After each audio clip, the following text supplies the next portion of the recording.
के स्वामी आर्यमा स्वामी कहते हैं, प्रभु प्रभु, हे शिव शंकर, हे ओघड़दानी, हे भोलेनाथ, हे त्रिकालदर्शी, कैलाशी, अविनाशी, आपसे निवेदन है, 16 दिन श्राद्ध में पितृलोक पूरा खाली हो गया।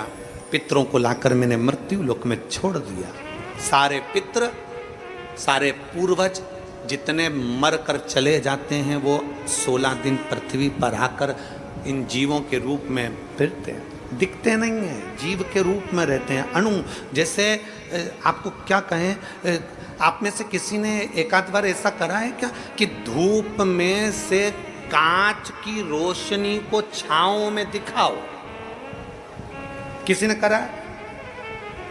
धूप की रोशनी में से, कांच में से छांव में दिखाओगे तो वो जो रोशनी जा रही है ना, उसमें छोटे छोटे कण नजर आते हैं। किस किस ने करा? जरा हाथ उठाओ जरा। हमने बचपन में करा। एक छोटा सा कांच का टुकड़ा लिया और उस कांच के टुकड़ों को धूप में से दिखाया, छांव में दिखाया, तो उस धूप में से दिखाने में उसमें एक रोशनी दिखती है। उस रोशनी में छोटे छोटे कण नजर आते हैं, छोटे छोटे कण नजर आते हैं। जितने छोटे कण उस रोशनी में नजर आते हैं, उससे भी 1000 गुना छोटा कण कर लो, उन कणों के रूप में पितर पृथ्वी पर विराजमान रहते हैं 16 दिन तक। कणों से भी कण छोटे, जीवात्मा के रूप में, संसारवासियों के भीतर एक कण के रूप में वो आते हैं। लोग कहते पितर आते हैं जरूर, मृत्यु लोक में आकर अपने अपने पूर्वज अपने अपने दरवाजे पर आकर खड़े होते हैं। जो गया है वो आस लेकर आता है। पितरों के आर्यमा स्वामी ने कहा कि ये 16 दिन सारे पितर पृथ्वी पर रहे, पितृलोक खाली हो गया।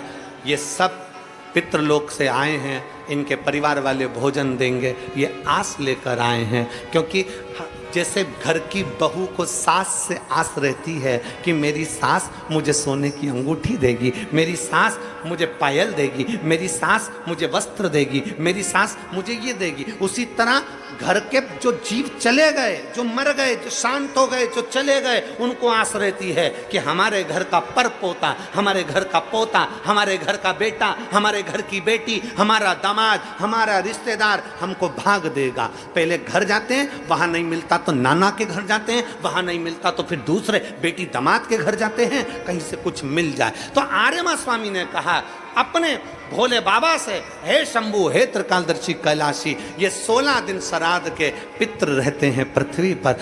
आखिरी में अमावस्या के दिन ये अपने घर को जाते हैं। बाबा, इनमें से कई पितर ऐसे हैं जिनको भोजन नहीं मिल पाता। जैसे उस बहन ने लिखा कि मैं नहीं थी, मैं नहीं थी। कई पितर ऐसे हैं जिनको भोजन नहीं मिल पाता। कोई एक साधन ऐसा बता दो शंकर भगवान, कोई एक साधन ऐसा बता दो भोलेनाथ कि अगर 16 दिन पितरों की कोई गलती भी हो गई हो, पितरों को भाग भी ना मिला हो, पितरों का अपमान भी हो गया हो, तो आखिरी दिन ऐसा कोई उपाय बता दिया जाए, आखिरी दिन ऐसा कुछ कर दिया जाए जिससे सारे पितर तृप्त होकर आशीर्वाद दें और उनके वंश को आगे बढ़ाने का, फलने फूलने का वर देकर पितर अपने घर को चले जाए। भगवान देवादिदेव महादेव मुस्कुराकर माता पार्वती जी की ओर देखे और माँ जगत जननी भगवान शिव की ओर देखी और भगवान शंकर ने कह दिया, सुनो आर्यमा, जितने पितृ आप पितृलोक में वापिस लेकर जाओगे, अगर वो पितरों का नियम है 16 दिन श्राद्ध में खाते हैं, भोजन करते हैं, अपने अपने धूप में आप लोग घी शक्कर छोड़ते हो कंडे के ऊपर, गोबरी के ऊपर, ये धूप में आप दे देते हो, गाय के रूप में, कुत्ता के रूप में, पक्षी के रूप में दे देते हो। तो भगवान शंकर ने कहा सारे पितर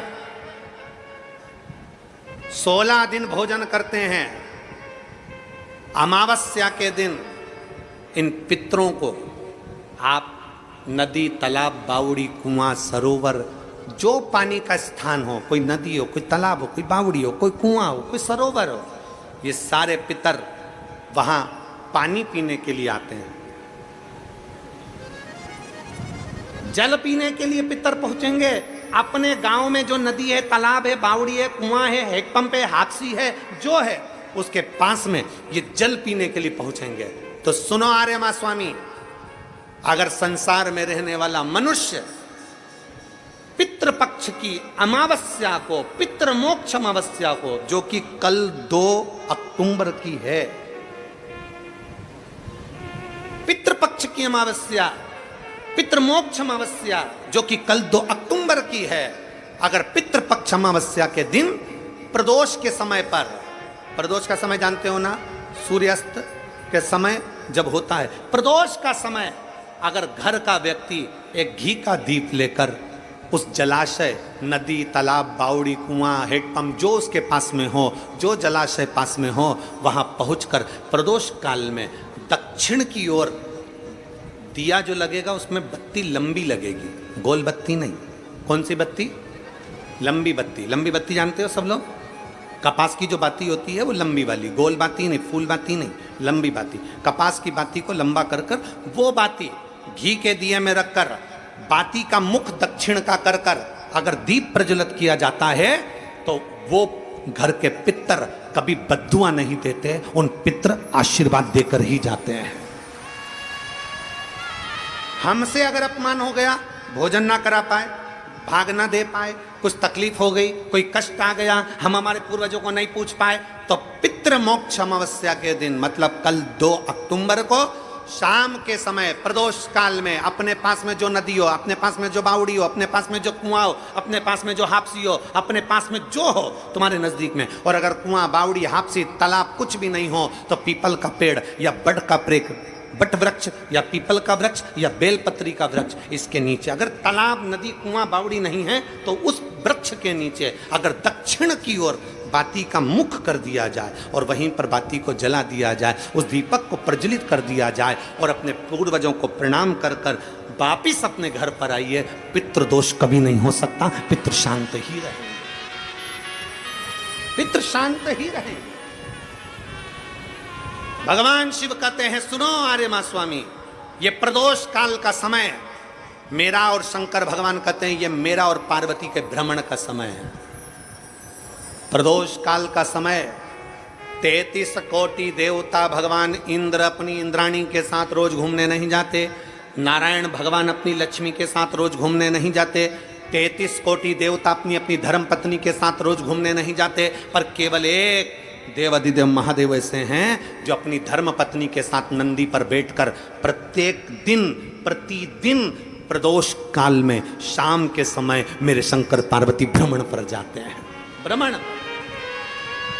आर्यमा स्वामी, प्रदोष काल में मैं और पार्वती दोनों नंदी पर बैठकर जाएंगे, नंदी पर बैठकर जाएंगे, और जिस सरोवर, जिस तालाब, जिस बावड़ी, जिस कुआं, जिस स्थान पर लोग दीप दान कर रहे होंगे, वहां के सारे पूर्वजों को, पितरों को हम स्वयं अपने नंदी पर बिठाकर पितृलोक छोड़कर आएंगे। ये शिव तत्व है।